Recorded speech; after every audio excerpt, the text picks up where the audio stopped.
anak-anakku yang baik hati. Om Swastiastu. Kali ini anak-anak berjumpa dengan Bapak dalam pembelajaran jejaring atau disebut daring, ya, karena dalam situasi pandemi seperti ini maka anak-anak tetap belajar di rumah dengan baik dan benar. Maka kali ini Bapak akan menyampaikan materi tentang gerak benda dan makhluk hidup di lingkungan sekitar. Nah, anak-anak simaklah materi ini dengan baik dan benar.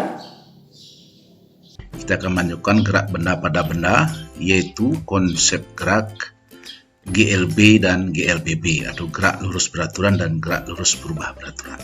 Ya, kita akan lihat kembali kompetensi dasar yang kita pelajari pada bab ini, ya, sama seperti pada pertemuan pertama, ya, karena ini babnya sama, ya, baik KD pengetahuan maupun KD kitab ini sama, ya, jadi tidak usah kita bahas lagi itu, ya, karena sama. Nah, pada kali ini tujuan pembelajaran kita adalah, ya, pertama memahami perbedaan kedudukan, jarak, dan perpindahan. Jadi ini hampir sama dengan pertemuan pertama, ya. Yang kedua, memahami perbedaan kelajuan dan kecepatan. Ini juga termasuk pada pertemuan pertama, ya. Yang ketiga, memahami perbedaan gerak lurus beraturan atau GLB dan gerak lurus berubah beraturan atau GLBB, ya. Nah, yang keempat, menghitung kecepatan suatu benda bergerak, ya. Dan nomor 5 adalah menghitung perubahan kecepatan atau percepatan suatu benda bergerak. Nah, inilah 5 tujuan pembelajaran pada pertemuan kita kali ini. Oke. Kita akan mulai pada konsep gerak, ya, yaitu kedudukan, jarak, dan perpindahan, ya. Apakah itu gerak? Ya, di dalam ilmu pengetahuan alam, gerak itu didefinisikan sebagai perubahan kedudukan atau posisi suatu benda terhadap titik acuan. Nah, apa itu titik acuan? Titik acuan itu adalah suatu tempat di mana kita mulai mengukur kedudukan suatu benda. Nah, itulah titik acuan, ya. Sedangkan kedudukan itu apa? Menyatakan posisi atau letak suatu benda pada suatu saat tertentu terhadap suatu titik acuan, ya. Nah, lalu jarak itu apa? Panjang seluruh lintasan yang ditempuh, ya. Sedangkan perpindahan apa? Jarak dan arah. Jadi ada istilah jarak dan arah dari kedudukan awal ke kedudukan akhir, atau selisih kedudukan akhir dengan kedudukan awal, ya. Nah, kita akan coba lihat contohnya, ya. Soalnya seorang anak berkedudukan di A sesuai gambar, ya. Jadi di gambarnya di A, ya.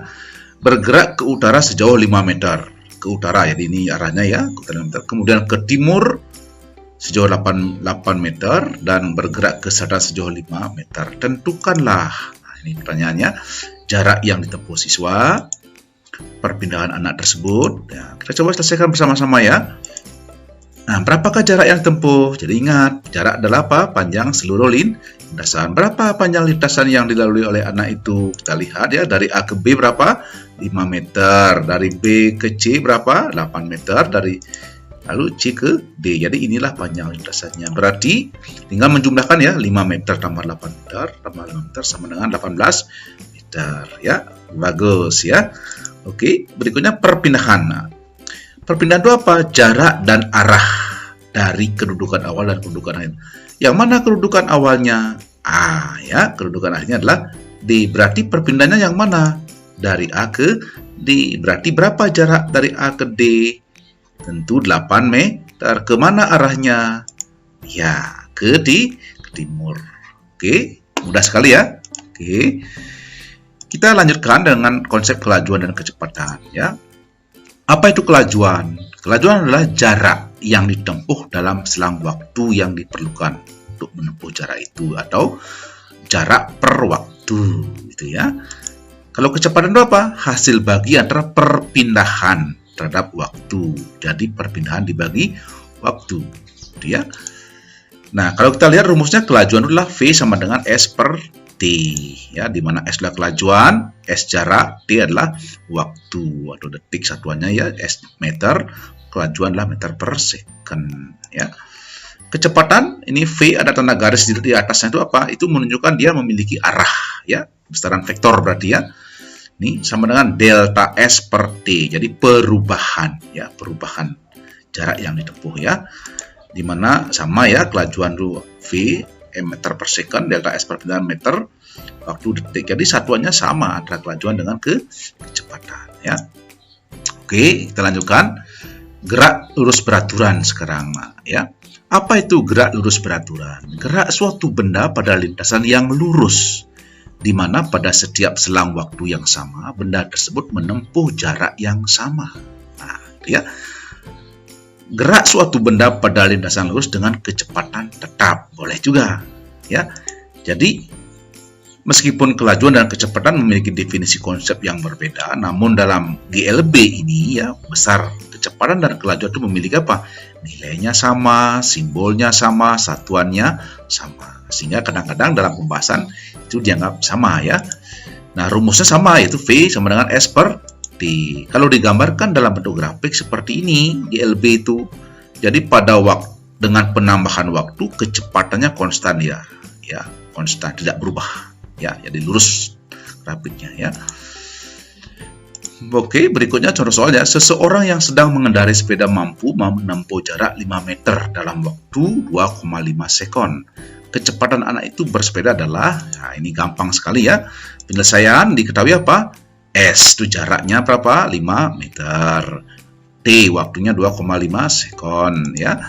Ditanyakan apa? V berapa meter per second kecepatan. Jadi kita jawab ya, V sama dengan S bagi T. Berarti 5 meter dibagi 2,5 second. Berapa? 2,0 meter per second. Ya, sangat mudah ya. Oke, kita lanjutkan. Sekarang dengan gerak lurus berubah beraturan atau GLBB ya. Konsep gerak lurus berubah beraturan ya. GLBB dapat berupa penambahan kecepatan secara teratur atau percepatan namanya, atau apa? Pengurangan kecepatan secara teratur atau perlambatan setiap satuan waktu, dinamakan dengan A ya. Jadi ada percepatan, ada perlambatan ya. Suatu benda dikatakan melakukan GLBB jika apa? Percepatannya atau perlambatannya selalu konstan atau tetap ya. Contoh GLBB dipercepat, buah jatuh dari pohonnya, bola digelindingkan dari tempat miring ya. Contoh GLBB diperlambat, melempar batu ke atas ya. Oke, mudah sekali ya. Kita lanjutkan dengan kecepatan konstan. Berarti apa? Perubahan kecepatan selalu konstan setiap waktu. Itu artinya kecepatan konstan ya. Percepatan atau perlambatan merupakan besaran vektor ya, besaran yang memiliki besar dan arah atau nilai dan arah ya. Oke, tadi sudah ya. Jika digambarkan dalam bentuk grafik, maka gambarnya seperti ini. Nah, ini gambar apakah? Nah, yang sebelah kiri ini adalah gambar percepatan. Berarti setiap satuan waktu kecepatannya bertambah secara teratur. Sedangkan yang sebelah kanan adalah perlambatan. Ya, kecepatannya berubah secara teratur, berkurang setiap satuan waktu. Ya. Oke. Berikutnya kita lanjutkan dengan rumus GLBB apa? Nah, kalau tadi pada rumus GLB itu S sama dengan V per T. Kalau ini percepatan A sama dengan delta V per delta T. Mengapa demikian? Karena adalah perubahan atau penambahan atau pengurangan kecepatan per satuan waktu ya. Delta V ini bisa dikembangkan menjadi VT kurang V0, delta T T kurang T0, atau V2 kurang V1, atau T2 kurang T1, boleh ya. A itu percepatan atau perlambatan, delta P perubahan kecepatan, delta T perubahan waktu, VT itu kecepatan akhir, V0 kecepatan awal, TT waktu akhir, dan T0 waktu awal ya. Ini sebenarnya sama seperti kecepatan ya dengan GLB-nya ya, cuma ada perubahan sedikit ya. Oke, kita contoh soal pertama ya. Sebuah mobil yang mula-mula diam bergerak dipercepat beraturan hingga kecepatannya menjadi 72 km per jam. Setelah bergerak selama 30 sekon, tentukan percepatan yang dialami mobil tersebut. Ya, kita langsung aja jawab ya. Mobil mula-mula diam berarti apa? V0-nya sama dengan 0 ya. VT-nya berapa? 72 km per jam. Ini ya. Ini kita ubah dulu menjadi meter per second ya. 72 km sama dengan 72.000 meter per jam per 1 jam. Artinya apa? Jam dijadikan second. Jadi apa? 1 jam 60 menit kalikan 60 detik berarti 3600 second. Inilah hasilnya 20 meter per second ya. Tindolnya 0 second ya karena dia belum bergerak. Dt-nya adalah 30 second. Tinggal ditanyakannya apa? Ya tinggal masukkan ke dalam rumus. A delta V per delta T. Jadi Vt-nya 20 dikurangin 0 dibagi Tt-nya 30 kurang 0. Berarti 20 per 30 sama dengan 0,67 meter per second kuadrat. Ya, oke, gampang ya. Baik, kita lanjutkan dengan contoh soal nomor 2 ya. Sebuah kelapa yang sudah tua dan matang jatuh dari pohonnya. Jika percepatan gravitasi 10 meter per second kuadrat, berapakah kecepatan buah kelapa setelah jatuh selama 3 sekon? Ya, oke, diketahui ya. Kelapa di awal diam pada pohonnya, berarti pendolnya berapa? Pendol berarti 0 meter per second. Tindolnya jelas 0 ya, karena belum bergerak ya. A-nya diketahui 10 meter per second kuadrat. Ini gravitasi ya. Sedangkan Tt-nya adalah 3 sekon. Ini ya, setelah 3 sekon ya. Ditanyakan Vt ya, kecepatan pada saat dia 3 sekon. Penyelesaiannya, nah, kembali rumusnya A sama dengan delta V per delta T ya. Kita masukkan A-nya berapa? 10 sama dengan Vt dikurangin 0 dibagi 3 dikurangin 0 ya. Jadi Vt kurang V0 dibagi Tt kurang T0 ya. Oke, bagaimana menyelesaikan ini? Ya, langsung 10 sama dengan Vt kurang 0 Vt ya. 3 kurang 0 3, berarti 10 sama dengan Vt dibagi 3. Vt sama dengan 30 meter per second ya. Mudah sekali ternyata ya. Tentang gaya. Apa itu gaya? Gaya itu didefinisikan sebagai tarikan atau dorongan yang diberikan pada suatu benda. Jadi itulah gaya ya. Nah, kita lanjutkan. Nah, dalam kehidupan sehari-hari kita banyak mengenal kegiatan-kegiatan seperti ini ya. Gaya pegas, jadi pada saat kita meregangkan ketapel ya. Kemudian gaya listrik ya, potongan kertas kecil, kemudian ditarik oleh penggaris yang digosok ya. Gaya gravitasi yang dialami oleh seorang penerjun payung, gaya otot, gaya gesek, gaya magnet dan lain sebagainya ya.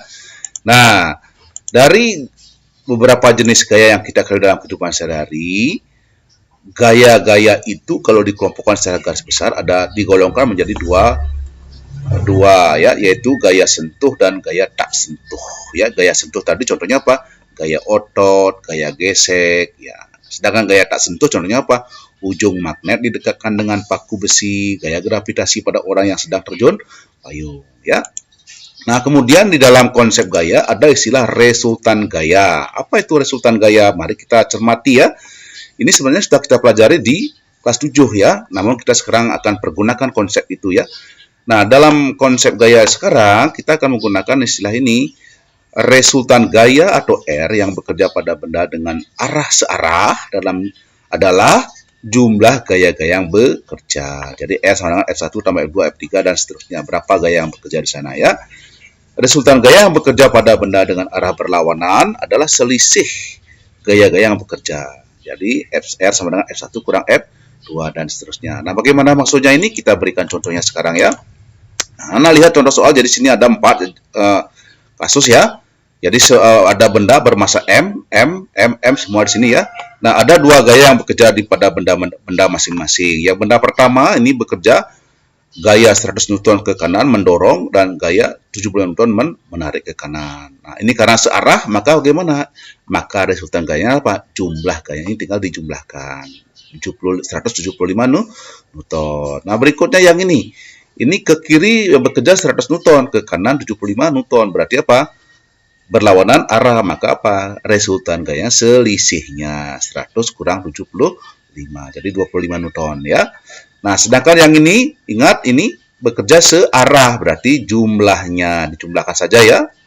Termasuk yang ini juga, ini dia menarik searah, maka resultan gayanya dijumlahkan 175 Newton. Ya, sangat mudah nih ya. Oke, kita akan lanjutkan konsep berikutnya tentang hukum pertama Newton ya.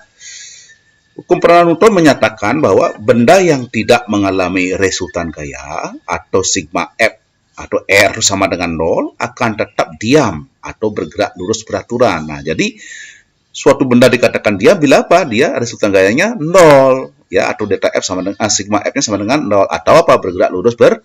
aturan. Itulah hukum pertama Newton. Nah, hukum pertama Newton ini kita temukan dalam kehidupan sehari-hari ya. Contoh, apakah yang terjadi ketika kita berada dalam sebuah mobil yang sedang melaju kencang, kemudian tiba-tiba direm?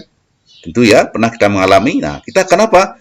Kita akan terdorong ke depan ya. Nah, lalu apa yang terjadi saat kita berada dalam sebuah mobil yang sedang diam, kemudian tiba-tiba mobilnya berjalan? Ya, kita akan terpelanting ke belakang, gitu ya. Nah, inilah salah satu beberapa contoh dalam kehidupan sehari ya. Nah, bahwa benda memiliki kecenderungan untuk tetap mempertahankan keadaan diam atau geraknya dengan kecepatan tetap. Inilah yang disebut dengan apa? Inersia atau kelembaman benda. Nah, oleh Newton ini dirumuskan dalam bentuk hukum pertama Newton atau hukum kelembaman atau hukum inersia. Nah, jelas ya? Oke, kita lanjutkan berikutnya dengan hukum kedua Newton. Ya, hukum kedua Newton menyatakan bahwa percepatan gerak sebuah benda atau A lambangnya ya berbanding lurus dengan gaya F yang diberikan, namun berbanding terbalik dengan massa. Ya, bagaimana maksudnya? Kita lihat contoh berikut ini ya. Nah, ada dua benda, massanya 2 kg, 2 kg sama. Gaya yang bekerja berbeda, 100 Newton, 200 Newton. Maka apa? Tentu kalau kita menarik benda ini dengan gaya yang berbeda, tentu yang gayanya lebih besar akan memiliki apa? Percepatan lebih besar. Sehingga dikatakan percepatan 1 lebih kecil dari percepatan 2. Itu maksudnya ya. Nah, berikutnya kita coba balik ya, massa bendanya berbeda 2 kg, 3 kg, tapi gaya yang bekerjanya sama. Maka mana yang lebih mudah ditarik atau mana lebih besar percepatannya? Tentu yang massanya lebih kecil ya. Jadi percepatan itu berbanding terbalik dengan massa. Itu yang dimaksudkan. Sehingga dapat kita simpulkan di sini ya, semakin besar gaya yang bekerja maka percepatan semakin besar ya. Semakin besar massa benda maka percepatan atau A semakin kecil. Ya, itulah esensi dari hukum kedua Newton ya. Oke, kita lanjutkan berikutnya dengan kalau persamaan atau pernyataan hukum kedua Newton itu kita bahasakan dalam kalimat matematika, itu akan menjadi A sama dengan sigma F per M ya, atau percepatan sama dengan apa? Resultan gaya dibagi dengan massa, atau kalau di versi bisa sigma F sama dengan M kali A ya. A percepatan, M massa benda, sigma adalah resultan gaya. Ingat satuannya ini ya. Ya, oke. Berikutnya kita berikan contoh soal ya. Diketahui dua buah gaya masing-masing F1 70 Newton, F2 30 Newton bekerja pada suatu benda dengan massa 50 kg dengan arah ke kanan. Berapakah resultan gaya yang bekerja pada benda tersebut? Berapakah percepatan benda tersebut? Ya, mari kita bahas bersama-sama ya. Kita bahas nomor A dulu ya. Nah, karena arah gaya searah ya ke kanan semuanya, maka resultan gayanya bagaimana? Jumlah dari gaya-gaya yang bekerja. Anak-anak tinggal menjumlahkan ini, R sama dengan F1 tambah F2, jadi 100 Newton. Inilah resultan gaya, inilah apa? Sigma F. Ya. Untuk apa ini? Untuk mencari yang kedua sekarang B. Berapa percepatan benda? Nah, A rumusnya sama dengan gimana? Sigma F per M. Jadi A sama 100 Newton per 50 kg. Ya, sehingga A sama dengan 2 meter per second kuadrat. Ya, sangat mudah ya. Oke, kita lanjutkan. Soal yang kedua. Sebuah truk memiliki massa 3 ton dalam keadaan diam. Jika truk melaju selama 30 detik dengan kecepatan 108 km per jam, hitunglah berapa gaya yang bekerja pada truk tersebut. Ya. Oke, kita bahas ya. Massa 3 ton ya, artinya apa? 3000 kg. V1-nya 0 karena mula-mula dia diam ya. V2-nya 108 km per jam. Ini kita ubah dulu ya menjadi meter per second. 108 km sama dengan 108.000 meter per jam. 1 jam sama dengan 3.600 second ya, sehingga menjadi 30 meter per second. Nah, lalu kita cari dulu percepatannya. Ingat, ini kembali konsep GLBB ya. Delta V per delta T, atau VT per kurang V0 sama dengan A sama dengan delta VT kurang V0 per TT kurang T0, atau delta V per delta T ya. Sehingga A sama dengan 30 kurang 0 dibagi 30 kurang 0, sehingga sama dengan 1 meter per second kuadrat. Nah, dari sini baru kita mencari F-nya ya. Tadi rumusnya kemarin hukum kedua Newton, F sama dengan M kali A, atau sigma F sama dengan M kali A. Sehingga tinggal mengalihkan apa? 3000 kg kali 1 meter per second kuadrat sama dengan 3000 Newton. Ya, tidak susah ya. Oke, kita lanjutkan konsep berikutnya, yaitu penerapan hukum kedua Newton dalam kehidupan sehari-hari ya. Nah, tadi sudah diberikan contoh ya, menarik beban seberat 100 kg, maka benda akan lebih mudah dipindahkan dengan 2 orang daripada 1 orang. Ya, benda dengan beban 50 kg dan 100 kg jika ditarik sendiri, maka lebih mudah menarik yang beratnya 50 kg daripada yang 100 kg. Ini sangat real ini ya. Nah, anak-anak nanti di rumah silakan cari contoh yang lain ya. Oke. Kita sekarang masuk yang ketiga ya, yang terakhir ini, hukum ketiga Newton. Ya, bagaimana ya? Hukum ketiga Newton menyatakan bahwa ketika benda pertama mengerjakan gaya atau F aksi pada benda kedua, maka benda kedua tersebut akan memberikan gaya atau F reaksi yang sama besar ke benda pertama, namun berlawanan arah. Atau dirumuskan dengan F aksi sama dengan min F reaksi. Bagaimana maksudnya ini ya? Sederhana saja, kalau anak menendang bola ke tembok ya, kalau keras kita menendang, tentu pantulan bola semakin keras. Lemah tendangannya, maka apa? Pantulan bola juga lemah ya, itu maksudnya ya. Nah, bagaimana contoh dalam kehidupan sehari-hari ya? Nah, ini orang yang berenang misalkan. Nah, gaya aksi dari tangan berenang ke air itu mengakibatkan apa? Gaya reaksi dari air ke tangan dengan besar gaya yang sama, namun arahnya berlawanan, sehingga orang tersebut akan terdorong ke depan meskipun tangannya ke belakang ya, karena air yang mendorong dia ke depan. Nah, anak-anak silakan nanti cari contoh yang lain ya. Oke. Nah, baiklah anak-anak, jadi untuk kita bisa mengevaluasi bagaimana pemahaman materi kita dari tayangan tadi, mari coba kita uji dulu ya, nilai kemampuan kita sejauh mana kita sudah memahami konsep tadi ya. Anak-anak siapkan alat tulis ya, silakan nanti anak-anak tulis jawaban soal-soal berikut dalam bukunya, lalu dikerjakan nanti ya. Oke, siap, kita mulai ya. Ya. Pertama, berapa resultan gaya yang bekerja pada benda seperti gambar berikut? Nah, ini gambarnya ada ya. Jadi ini benda M, 100 Newton ke kiri, 75 Newton ke kanan. Sangat mudah ya. A 25 Newton, B 75 Newton, C 100 Newton, D 175 Newton. Ya. Oke. Sudah? Bagus ya. Oke, yang kedua sekarang ya. Jika dua orang anak mendorong sebuah benda masing-masing dengan gaya 25 Newton dan 30 Newton dengan arah yang sama. Nah, maka resultan gaya yang bekerja pada benda adalah A 5 Newton, B 25 Newton, C 30 Newton, D 55 Newton. Wih, sangat mudah ya. Nomor 3 ya. Seorang anak naik mobil yang sedang diam. Secara tiba-tiba mobil berjalan sehingga anak tadi terpelanting ke belakang. Hal ini sesuai dengan ya, A. Gaya dorong, B. Hukum pertama Newton, C. Hukum kedua Newton, D. Hukum ketiga Newton. Waduh, mudah sekali ya. Oke, kita lanjutkan soal nomor 4. Ya, di bawah ini yang merupakan penerapan hukum ketiga Newton adalah A. Orang terdorong ke depan saat mobil direm. B. Bola digelindingkan di bidang miring. C. Orang yang berenang di kolam renang. D. Mendorong benda yang lebih ringan lebih mudah. Mudah juga ya. Oke, bagus ya. Kita lanjutkan dengan soal yang terakhir ya. Diketahui sebuah gaya sebesar 30 Newton bekerja pada suatu benda dengan massa 50 kg dengan arah ke kanan ya. Percepatan yang dialami benda tersebut adalah ya, A 0,6 meter per second kuadrat, B 6,0 meter per second kuadrat, C 20 meter per second kuadrat, D 80 meter per second kuadrat. Ya, ini mudah sekali.